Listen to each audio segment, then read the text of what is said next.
Okay, so in this section, we're going to put our attention on alternating series. So what's an alternating series? It's a series whose terms alternate in sign.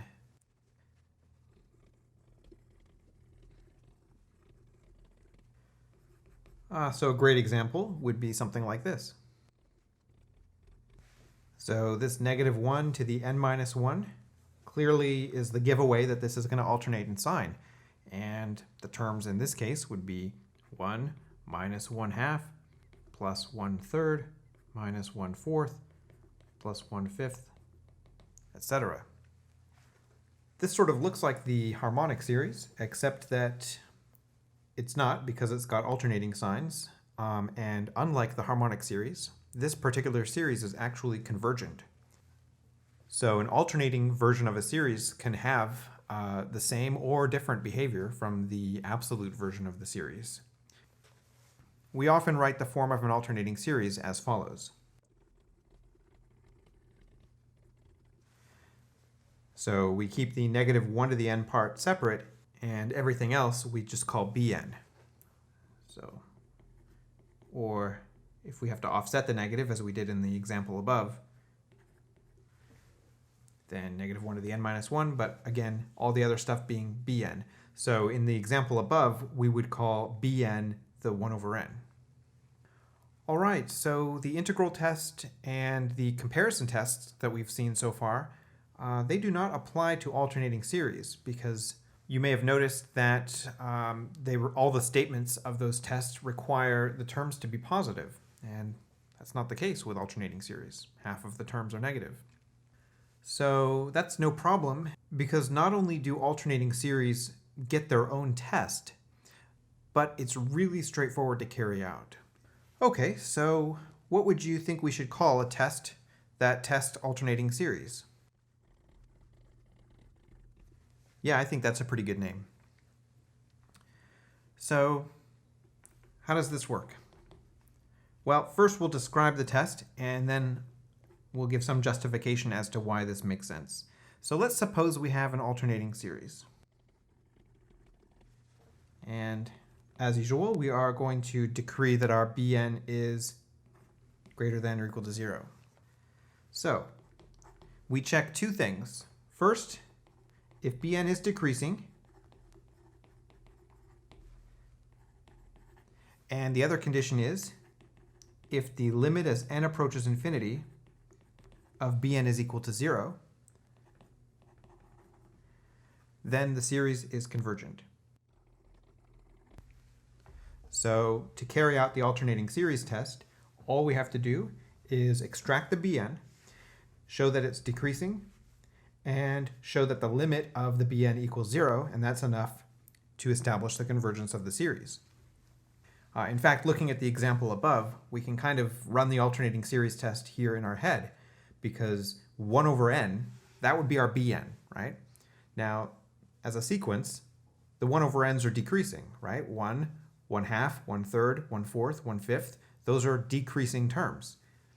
And the limit of 1 over n as n goes to infinity is 0.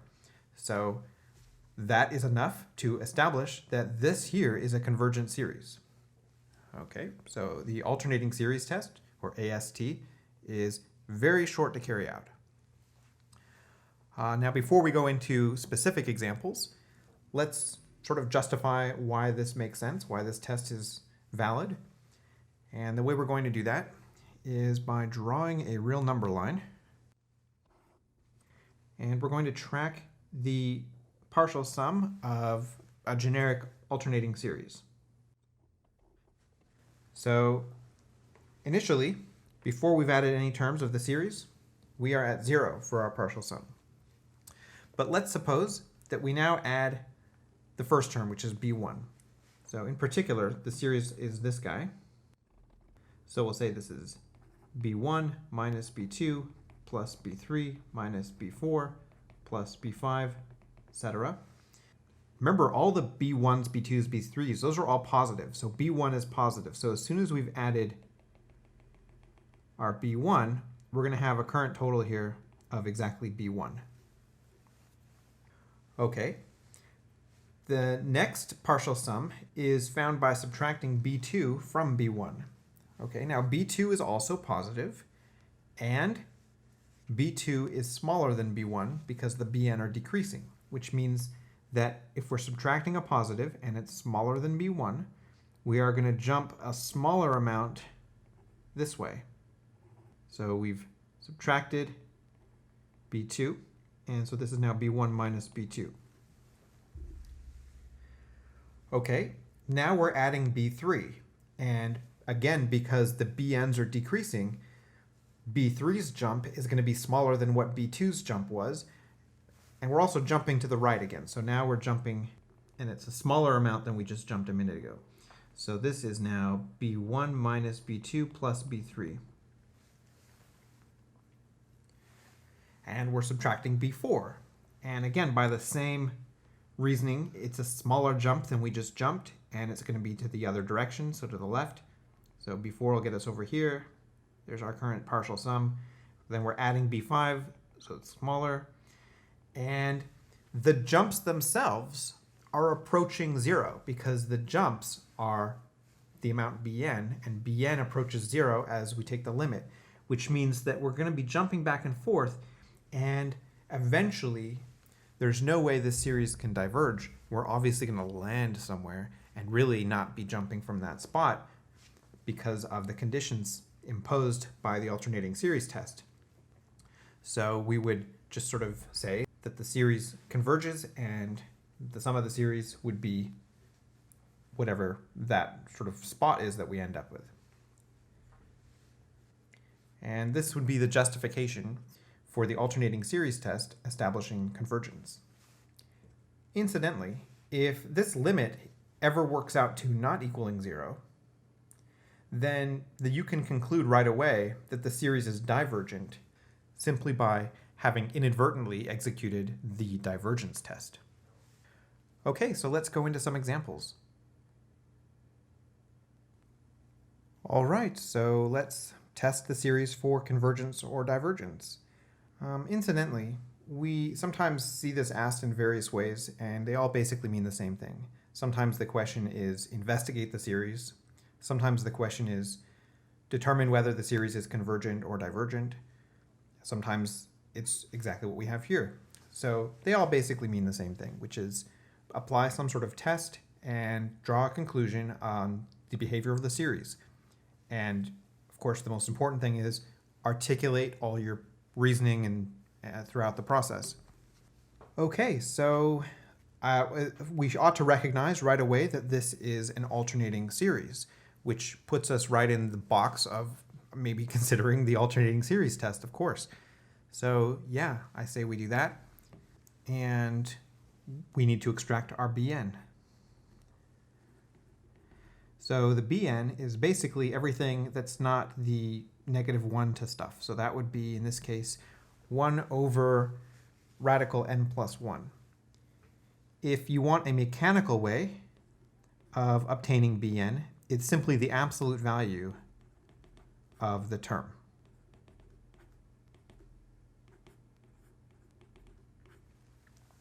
Okay, so we're going to use the alternating series test, which means we need to check two things about bn. We need to acknowledge that bn is decreasing. Here, this is quite evident that bn is decreasing because the numerator is constant and the denominator is increasing. So you have 1 over an increasing function, which means that the entire fraction is decreasing. The other thing to test is also pretty short. It's the limit as n approaches infinity of bn.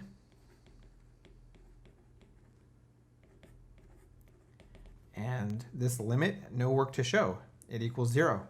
So there it is. We have satisfied the conditions for the alternating series test, and we can now draw the conclusion that this series is convergent.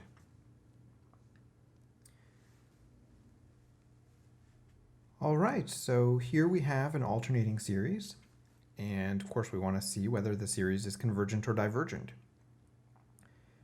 Now, you would be forgiven for diving right in and saying, hey, alternating series, let's use the alternating series test.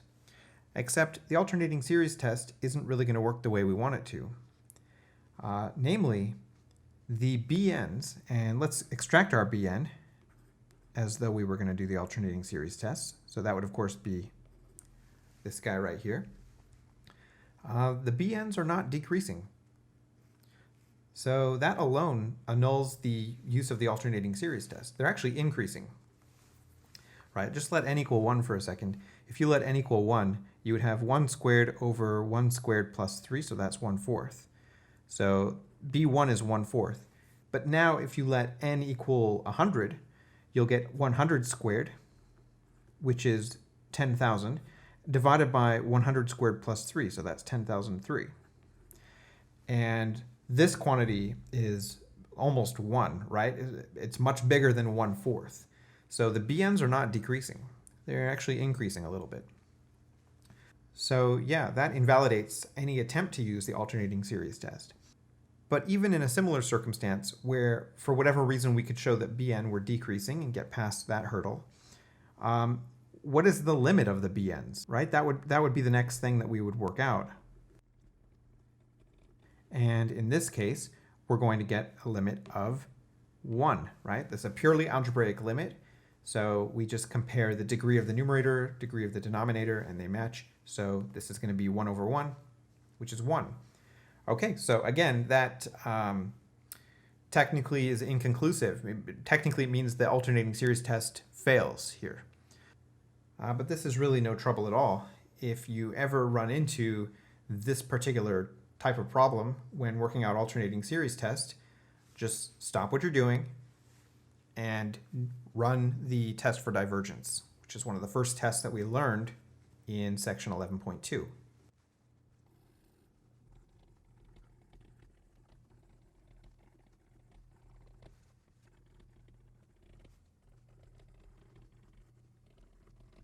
So if you recall, the test for divergence simply has you evaluating the limit of the terms, and that would include the -1 in this case.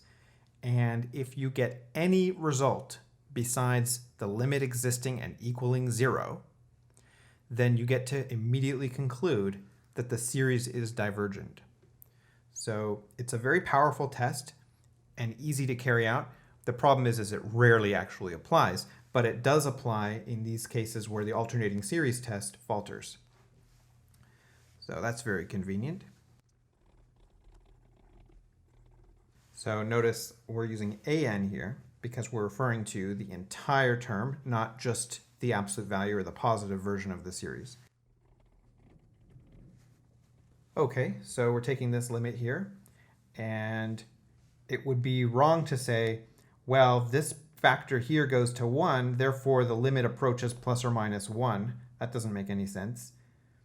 The fact that this factor here approaches 1, and then we are multiplying by -1 to the n, means really what happens is as we approach infinity, as the n's get larger, we're basically dealing with this term approaching +1 and then -1 and then +1 and then -1 and then +1 and so on. It's kind of alternating between numbers that are getting very close to positive and -1.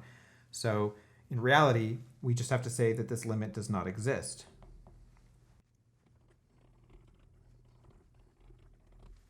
Okay, well, what is it about that result? It's not 0, right? I mean, if we get anything besides 0, even if we got a nice 1 or 5 out of that, we would still have to conclude by the context that we're doing a test for divergence that the series that we're evaluating, that series is divergent. So let's justify this. Since the limit of the terms of the series did not evaluate to 0, we conclude that the series, and I'll just refer to it as sigma an, which is divergent. Done.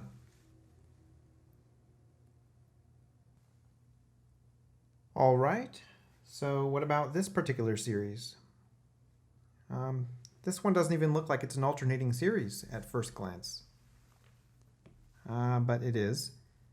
Let's recall this fact that cosine of pi n is equal to -1 raised to the n. That's true if n is an integer, that is. Then this is true. So really, cosine pi n is just a sneaky way of saying -1 raised to the n, right? Like when n is equal to 0, you get cosine of 0, which is 1. And when n is equal to 1, you get cosine of pi, which is -1, and so on. Now, this only applies for integer values of n. For instance, when n is 1/2, you would get on the left cosine of pi over 2, which is 0. And on the right, you'd get -1 to the 1/2, which is I. And 0 is not equal to I, so this only applies for integers. So the textbook likes to throw in cosine of pi n as like this sneaky thing, but we of course know and will never be fooled by this, that it's really -1 to the n.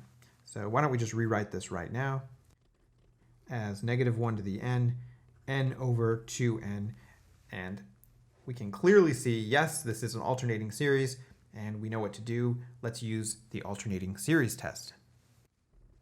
So of course we'll extract our Bn, and let's acknowledge several things here. One is the Bn decreasing. Here it is, yes.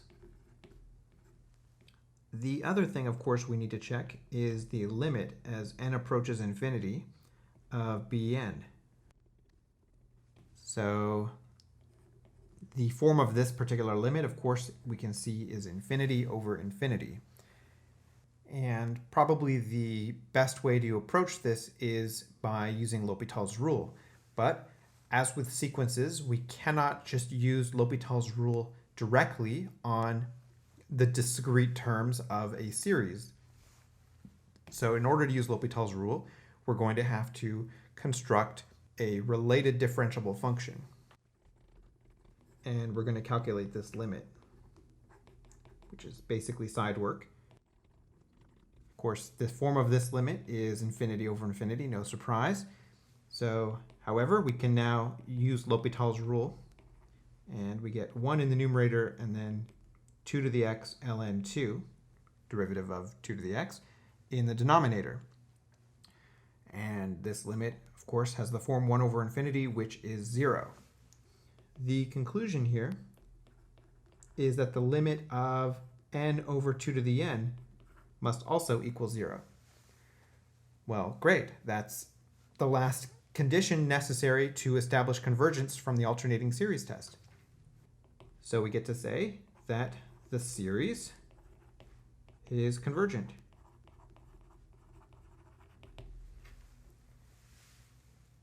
And there we are.